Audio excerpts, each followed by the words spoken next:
Kehidupan beda drastis, Vincent Verhaeghe curhat rindu dugem hingga kaget bayaran sekolah. Rasa tanggung jawab Vincent Verhaeghe menghentikan kesenangan pribadinya seperti dugem. Dalam kanal YouTube mereka, pasangan Vincent Verhaeghe dan Jessica Iskandar membicarakan perihal kehidupan pernikahannya. Di kesempatan itu, Vincent ditanya soal hal yang dirindukan versi diri sebelum menikah. Agak terlihat malu-malu, namun Vincent menjawab jika ia masih ingin dugem, tetapi ia tak lagi ingin bermain-main dengan wanita. Pergi dugem cari suasana dan mabuk tipis-tipis itu enggak salah. Itu yang aku kangen, yang aku enggak kangen, keluar mabuk dengan target bawa cewek pulang. Itu aku sudah enggak mau, ujar Vincent Verhaeghe dilansir dari YouTube Jessica Iskandar, Rabu, tanggal 15 Juni tahun 2022.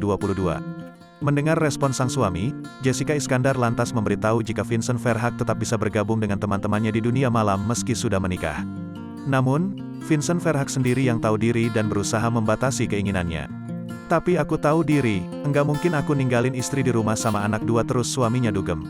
Kalau dibilang bisa ya bisa, tapi itu kan aku enggak ada etika sama kamu sebagai suami, terang Vincent Verhaeghe. Merasa sudah memiliki tanggung jawab kepada istri dan kedua anaknya, Vincent mengalahi untuk menghentikan kesenangannya dugem. Selanjutnya, suami Jessica Iskandar ini menyatakan jika ia merindukan momen ketika bujang dan hanya memikirkan kebutuhan seorang diri. Kangen sih enggak ya, cuma yang dulunya cuma mikirin perut Vincent doang, sekarang mikirin perut 3 orang, banyak bertanggung jawabnya.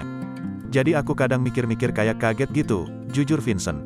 Lebih lanjut, Vincent merasa kaget dengan bayaran sekolah El Barak yang cukup fantastis. Buset, yang biasanya sehari ngeluarin duit enggak sampai 100.000 buat makan, sekarang 1 juta ada kali. Apalagi uang sekolah, gila itu mah, tandas Vincent Verhaeghe.